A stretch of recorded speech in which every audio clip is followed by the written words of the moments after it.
Ang tagal kong hindi nag-vlog. Sobrang stress na din. Sa stress ko, wala na akong time mag-vlog sa pag-aalaga. Palabas-pasok sa ospital. When there's no more hope is left in me, I can see what comes my way, and I'm always lost. There's nowhere else to go.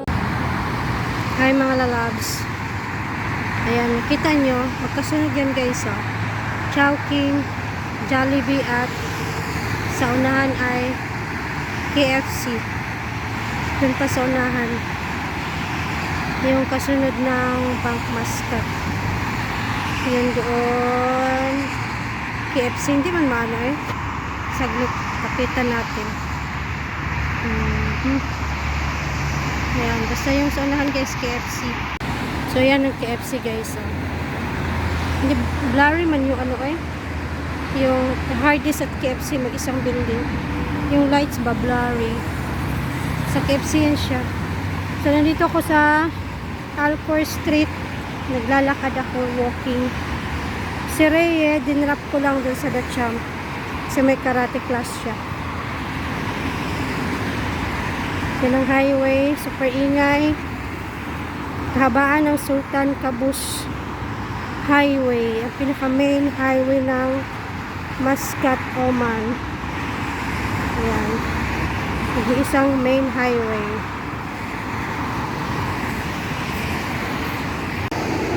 Hi mga lalags.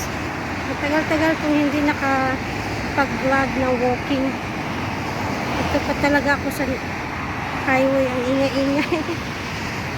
Si Reye nandun sa The Champ. Iniwan ko dahil meron siyang karate ngayon. Karate class.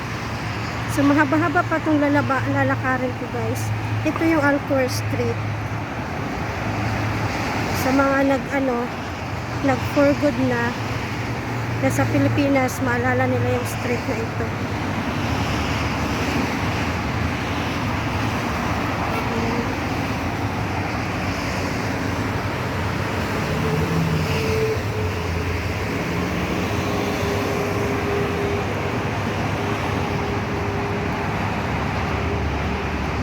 Ang tagal kong hindi nag-vlog.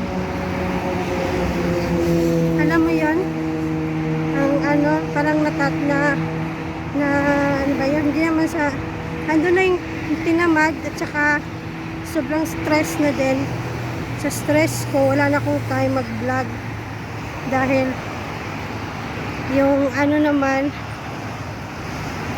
kaganapan sa pangyayari, hindi ko may share lahat sa inyo. Basta update ko lang sa inyo guys. Tawag dito, si Daddy is na siya, dialysis patient na siya simula nung February. Kaya isa yun sa dahilan na tumahimik ang aking mundo sa sa YouTube, sa pag-aalaga, palabas-pasok sa ospital. So ayun guys, so sa mga mayroong dialysis patient na sa pamilya, siguro maintindihan nyo yung ibig kong sabihin. Yan, basta update ko lang sa inyo guys. Dialysis patient pa si Daddy. So mapayat siya ngayon, pero nakaka-recover na ng konti. Nakakapag-duty na din siya kahit papano, dahan-dahan yung kilos, pero hindi pa siya nagda-drive kasi hindi ko pa siya pinagda-drive kasi nga nandito pa yung catheter sa leg niya, yung daanan ng dialysis, kasi yung ginawang fistula sa kanyang braso hindi gumana, kailangan pa siyang buksan uli, panibagong opera dahil meron daw doong ugat na nagre-release siya ng dugo sa labas ng tube. Dapat daw walang ganon. So hanggang ngayon nag-aantay pa kami ng kung kailan ang schedule niya. 1 minute guys. Sabi, kahirap mag ano na walang stick. Wala kasi akong dalang stick. Wala kasi akong planong mag-vlog. Mag-video kasi lang parang naisip ko lang ng tagal ko na talaga hindi nag-video tungkol sa buhay-buhay ko dito sa Oman. At ang akin pang background ay super ingay. Pasensya na kayo. Okay, so ituloy ko muna itong aking walking mga lalabs, ha. Yan, mahaba pa yung aking lalakbayin.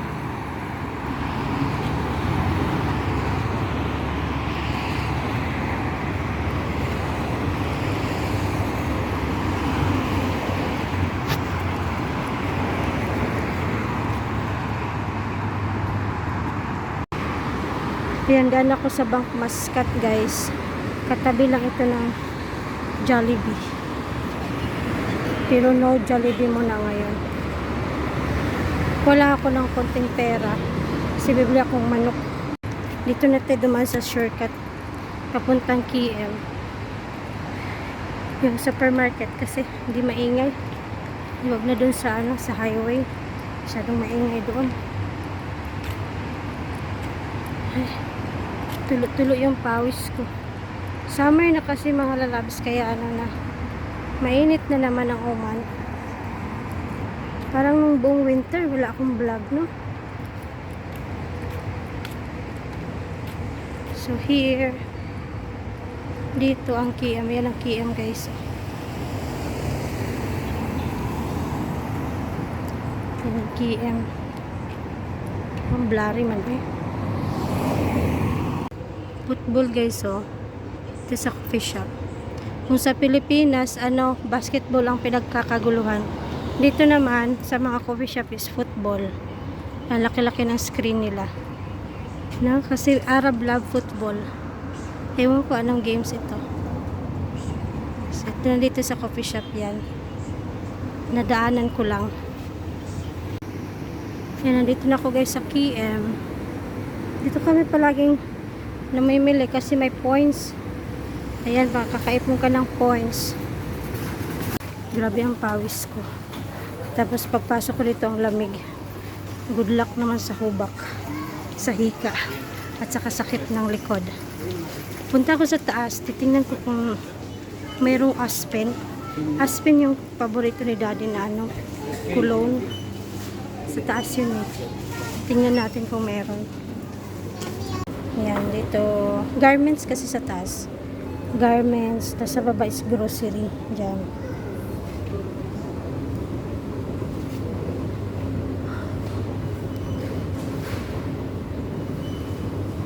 Mga stuff. Tanong ko lang kung may Aspen. Yun lang yung parang paborito ni Daddy na cologne, perfume. Tsaka wala din sa ibang mga tindahan. Dito lang at saka dun sa Rui. Sa Everready, yung Filipino store. Ewan ko lang kung meron pa rin hanggang ngayon doon. Mga Indian dresses. Here. Dito ka papasok. Wala pa rin, guys. Ubus na daw. Nag-order na sila pero wala pang dumating. Pag nag-order sila niyan, minsan 4 na piraso lang. Tapos ubus ka agad. Ewan ko, ba't tayo nila mag-order ng marami? Sad na naman si Daddy nito. Bilang ko na lang siya ng Johnson Cologne. Pababa na ako, guys. Punta na akong grocery. Ikot-ikot lang ako. Tingin-tingin ng Nahanapan ko si Daddy na yung casual na jacket ba. Kaya pwedeng pang event. Kasi palagi siyang nilalamig eh. Gawa ng na-trigger din yung kanyang thyroid. Kaya palagi siya naka-jacket. Pababa na ako, doon ako sa grocery. Ang pangit ng sibuyas, guys. Tingnan mo. Pumili ako ng konti. Ang pangit eh. Ayan, manok.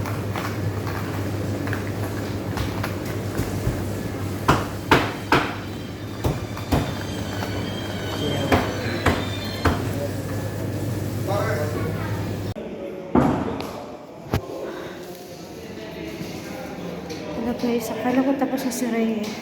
Dito na ako sa loob ng gatsang. Hindi pa pala siya tapos. Goodness. Mamadali pa naman ako. Ito yung bag niya. Akala ko tapos na si Rhea kasi 7 to 8 lang yung class niya. Nagmamadali pa naman ako. Past 8 na kaya. Hindi pa siya tapos. Tatlo sila doon naka-private class. By the way guys, si Rhea is nasa na pala siya. Advanced na siya, blue belt na siya. Ayan, nag-exam siya last month. So blue belt na siya. Ewan ko kung anong oras matatapos. Baka may tapos na din. Basta yung aking t-shirt basa.